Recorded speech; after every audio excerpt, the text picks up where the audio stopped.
This is the Competitive Edge and Virtual Assistants. Welcome to the Competitive Edge. My name is Scott Britton, and I'm here to help you answer a question that we all have. How can I get an edge in my business and life? Each week, we're going to uncover how some of the most successful and inspiring entrepreneurs, entertainers, and thought leaders get an edge, so you too can reach your full potential. Do you want more unique ideas and tactics like the ones we're about to share in this episode? Then you're going to want to do two things. The first is to subscribe to the Competitive Edge on iTunes so that you don't miss out on new ideas from future conversations. After this, you're going to want to go check out my main site, lifelonglearner.com. When you enter in your email address to join the Lifelong Learner community, you'll get access to my most advanced strategies to stack the deck in your favor. Again, that's life-longlearner.com. It is a big day, Competitive Edge listeners. Why, you ask? Because today we're going to talk about one of my favorite topics, virtual assistants. I started working with virtual assistants 2 years ago, and it's changed my life. I get more done and get to do more of what I enjoy, and honestly, who doesn't want that? Today's guest is Maren Donovan, CEO of one of my favorite companies, Zirtual. Zirtual is where I got my first dedicated VA, and since then, I haven't looked back in my desire to grow and continuing to use virtual assistants. In this episode, you'll learn how to think about outsourcing and the first steps you'll want to take once you've identified something you want to outsource. We'll dive into a bunch of other best practices, as well as talk about how Maren went from having an idea to actually getting Zirtual off the ground.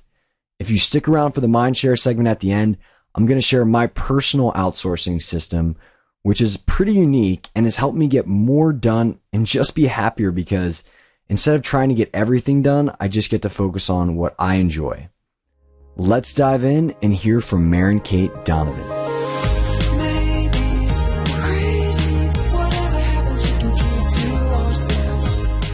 Maren, what is up? How you doing?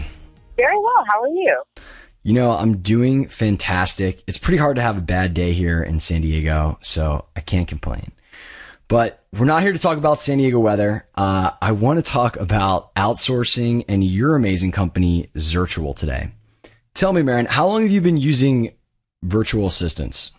I've been using virtual assistants myself since I was in college. I started a few different online businesses in college, and I would use virtual assistants to help optimize my site, to help track what was working and what wasn't, things like that.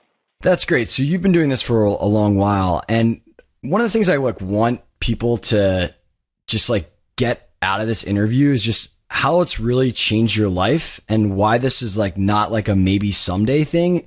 Why actually stop doing the tasks that you shouldn't be doing and getting an assistant to do it is just so high leverage. So when did you really realize that this was just a game changer for your life and business? I realized it pretty early on. I mean, I always thought at first I was lazy, but in reality, I just really like delegating things I'm not good at.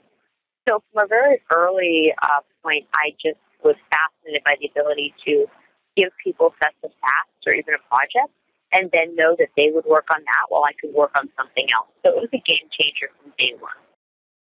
And when you started off, did you feel comfortable doing it, or was it a little scary?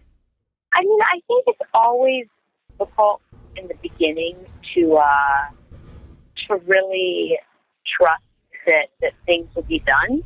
But I think that really has to do more with the human ego than anything else. I think that we're always under the false impression that we're the only ones that can do things. But to be perfectly honest, most people are,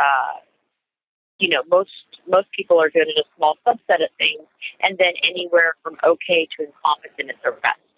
So the biggest part is figuring out what you aren't good at and starting to slowly delegate that. And then as you get more and more comfortable, you can delegate up to your competency level, up to the things that you're absolutely stellar at.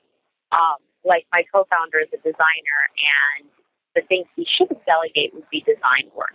Now, he could delegate everything else up into his core competency, what he does really, really well. So he can delegate his schedule. He can delegate his bookkeeping for taxes. He could even delegate things like researching high-end stock photography for a design of some sort. So he could have an assistant who goes through the photo website, like Getty Images, and finds 50 pictures of women working on a computer. And then Eric could look at that computer and figure out of those 50, which are the two he's going to use. So it saves him hours and hours of going through stock images, and he can focus on his core competency, which is putting together that image with the design he built to make like a website really fun.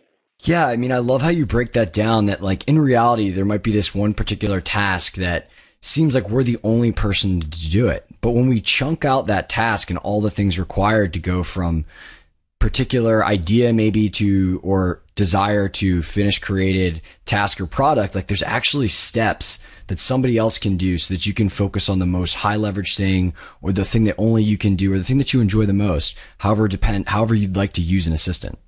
Exactly.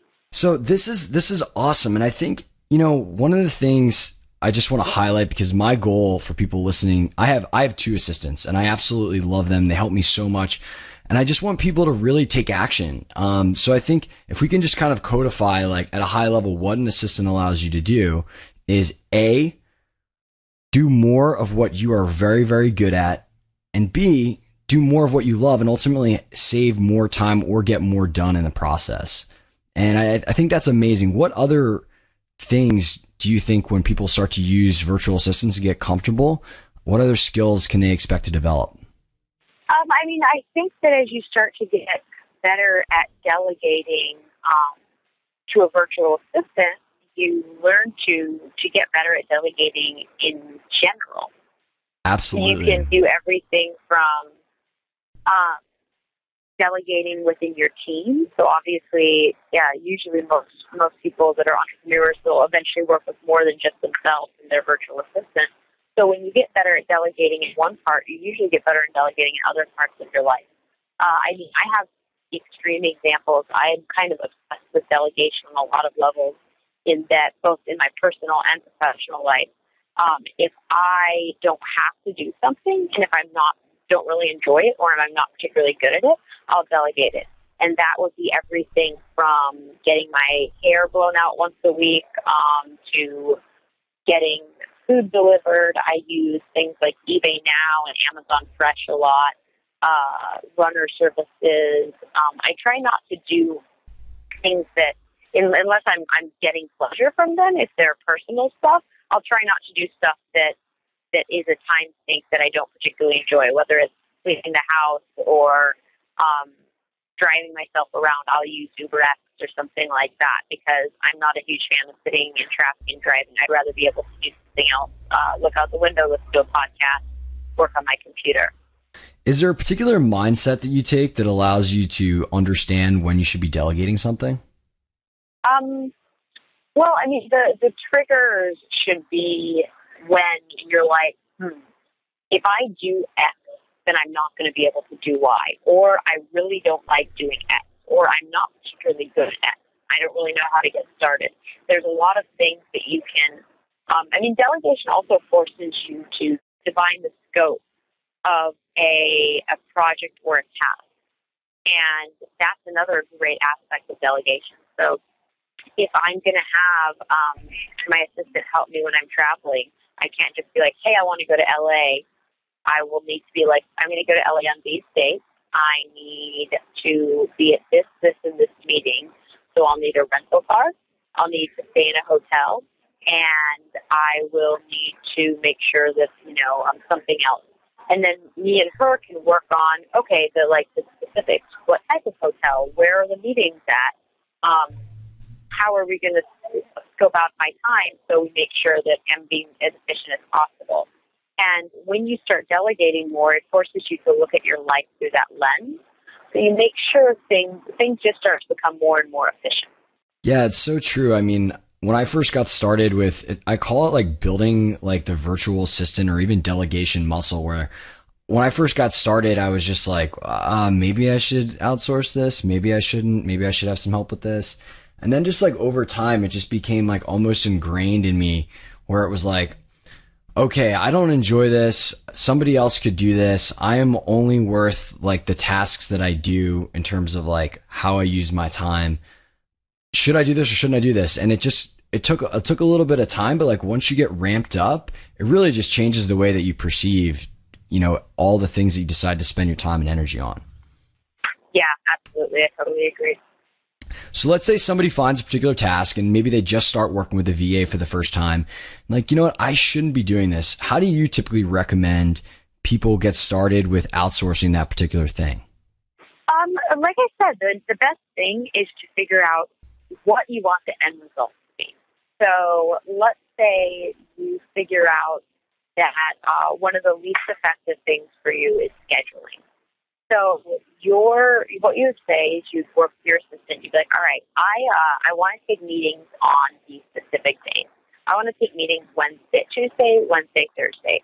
Monday and Friday are going to be my creative times. They're going to be my time to think, to be creative, to do things, to work for long hours on projects without interruption. I normally like to take meetings on the phone, and if I'm in person, then I need to have a 20-minute buffer to get there in park or to take the subway or something like that. That kind of first sets the parameters, and then from there, you and your assistant can start getting more efficient about how exactly you want to go about it. Like, I like to take phone calls at certain times of the day, and if I have to do a meeting, then we'll do that in the mornings on my way into the office or something like that. So really what it comes down to is figuring out what you want out of your life, really on a high level, and how you want to structure things. And then from there, you can work back and become more and more specific about what you delegate and what you just can work together on. It's almost like creating the container to really like just direct somebody or even to direct your own actions to be most efficient. Exactly. Do you do anything else when outsourcing, like a particular task? Like, do you set like a time limit? Do you set like a due date? Do you take video screencasts? Like, what are different ways that you can make this as like easy as possible when working with somebody else, especially in the beginning? What I would say is the number one thing is to do it the first time yourself, because then you'll know exactly what you're asking for. So do it yourself, figure out what you want it to be done, and if it's a specific way, how you want it to be done. Write that out, do a screencast, draw a picture on a whiteboard if necessary, and from there, you'll be able to say, here's the template, so to speak. And then from going forward, your assistant can take it from there. That's great. And I think one thing for people to realize is like when making this type of template, it is malleable. You can totally improve or change the process and iterate on it as once you've done it. So that initial creating a process or creating a standard operating procedure doesn't have to be perfect. It's just really kind of just like training wheels to get you going. And so you really create something perfect. So let's talk a little bit about the business of Zirtual. Maybe for people that aren't familiar, you can just give a quick few sentences on exactly what Zirtual does. What Zirtual does is our goal is to help assist our clients to help them lead their best lives, both at home and in the office. And the way we do that right now is we connect you with a dedicated virtual assistant. And that person is there to kind of be like the life project manager. They'll do everything from keeping your calendar straight, making sure you make it to your appointments, go through your travel. They'll help you with projects. They'll do research. They'll do online purchasing for you, things like that. What are some of the things that people typically aren't outsourcing that they probably should be with a Zirtual assistant? Some of the things that people can outsource, I mean, it's always funny how much you can outsource. A big thing that I notice that people don't outsource is travel. People often think that they need to do it themselves. But the thing is, once they do it once they understand what they want and communicate that to another person can replicate that pretty easily. And travel is usually a very time-intensive thing, looking up flights, changing flights, looking at hotels, mapping routes.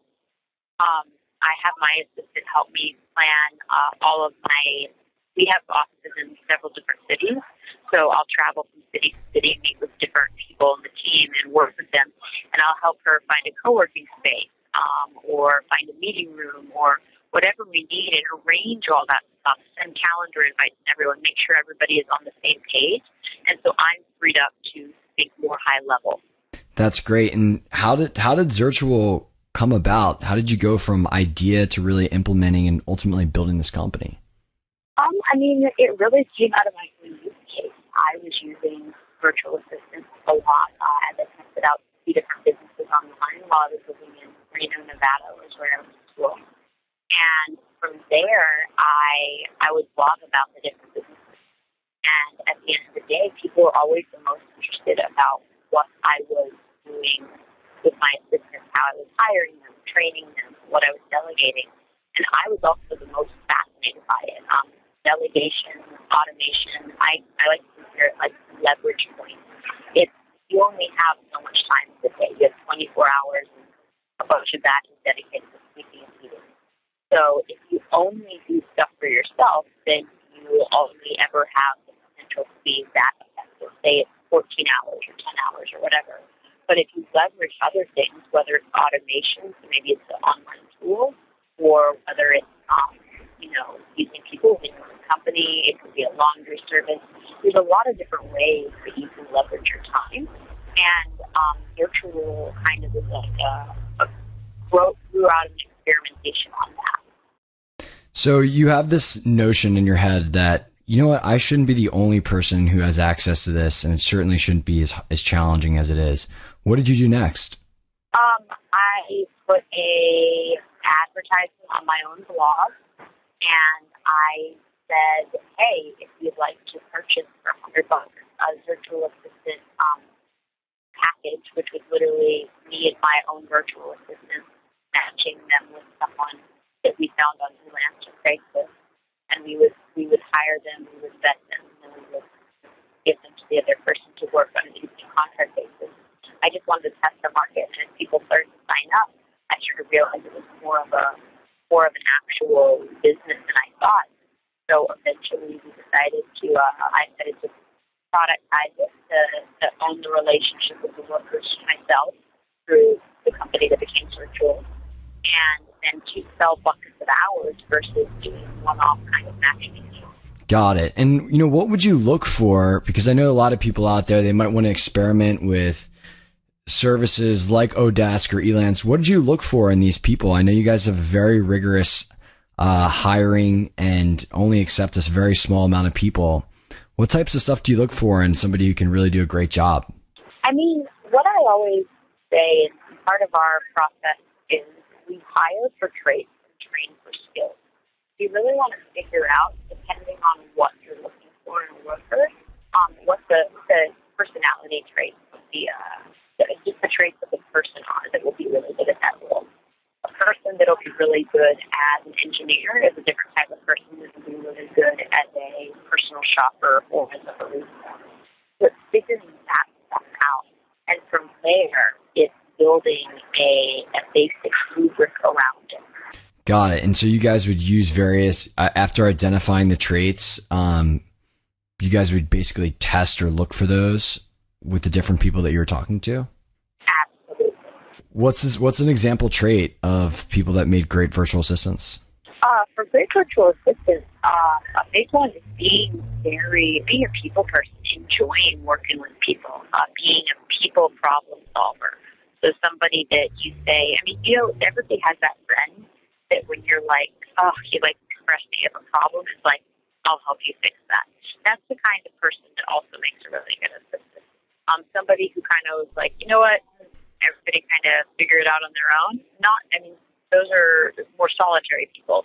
They do great in other roles, but when it comes to working with multiple people at once, they're not going to thrive. So that would be one trait. Amazing. And take me through a little bit in terms of the growth of the company. So, okay, you're seeing demand for this. You're maybe ramping up a couple of assistants. How have you guys grown it? A lot that we do is word of mouth. We've grown completely through word of mouth up until this point. And the way that we really focus is providing personal service, and then our clients sell it for us. So that's it's a similar way that other companies in the beginning started off. Amazon, Zappos, really doing one thing and doing it well, and then knowing that when you do that, your clients will become salesmen for you versus having to do something like take out paid advertisements, stuff like that. Because it's so interesting to me, versus like software where you create a product once and you can sell it as many times as you can sell it. You guys are literally selling a highly variable good in a person and their ability to help other people.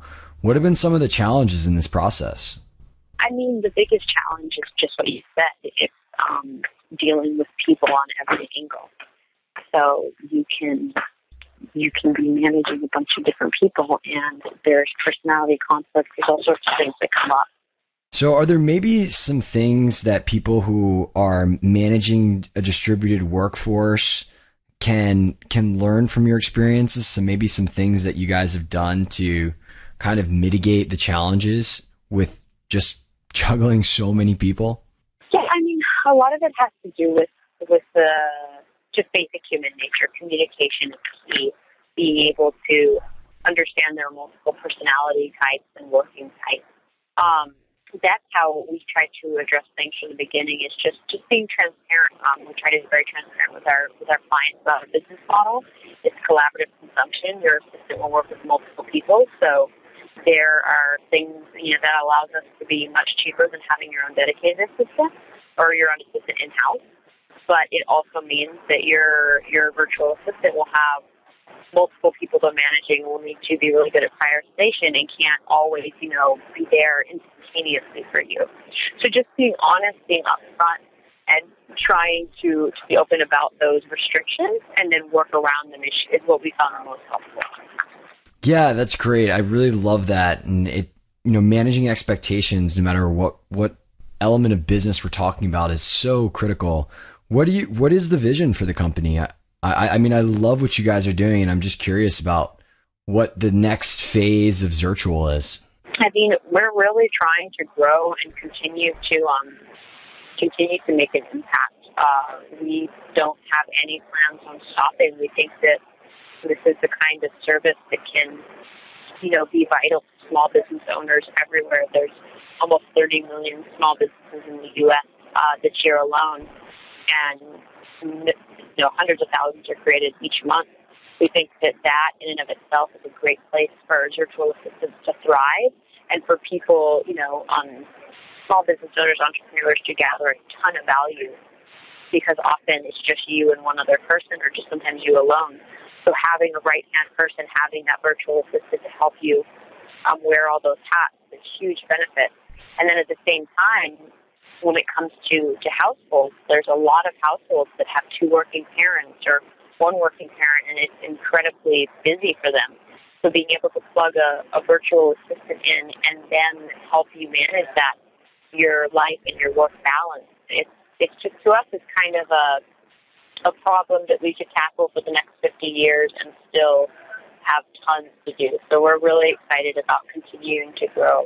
Yeah, do you think that there's potential for specialization in the future? Absolutely. We're planning on launching something called Zirtual Experts in 2015, which will be along those lines. Amazing. What's a preview of a specific vertical which expertise will be offered?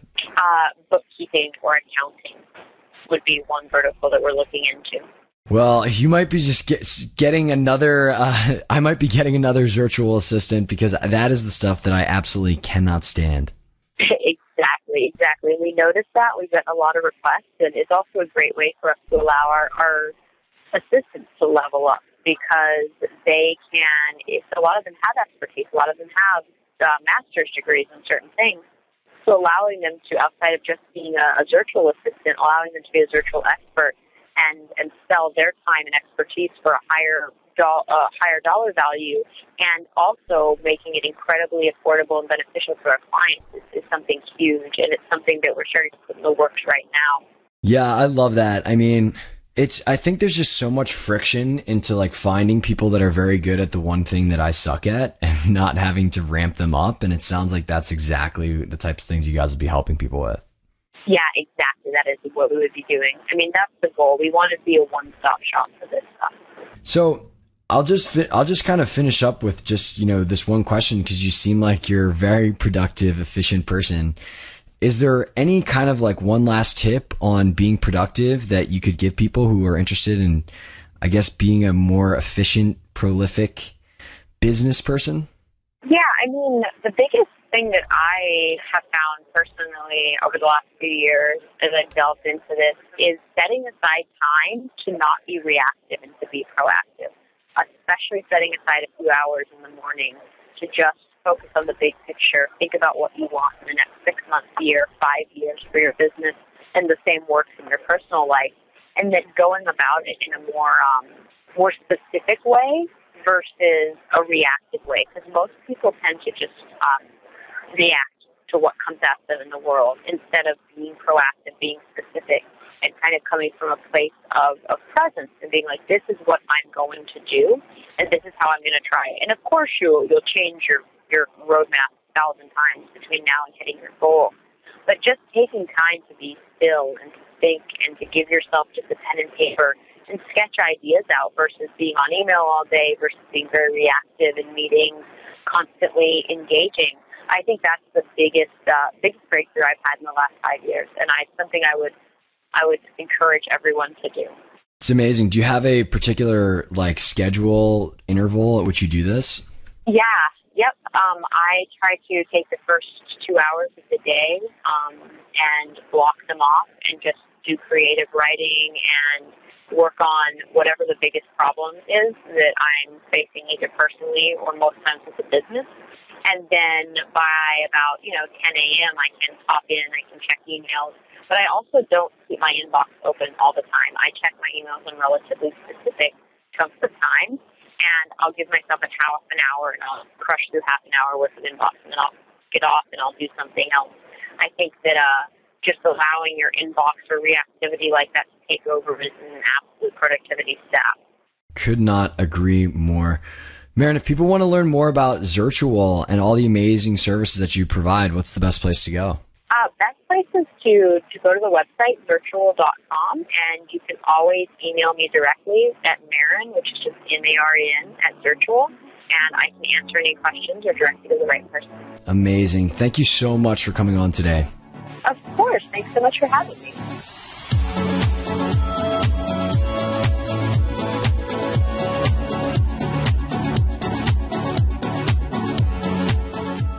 Before we finish up with today's Mindshare, I just want to say thanks for listening to another episode of The Competitive Edge. If you enjoyed the ideas in this episode and want access to future conversations, the best thing you can do is subscribe to The Competitive Edge on iTunes. If you haven't done that already, right now is the best time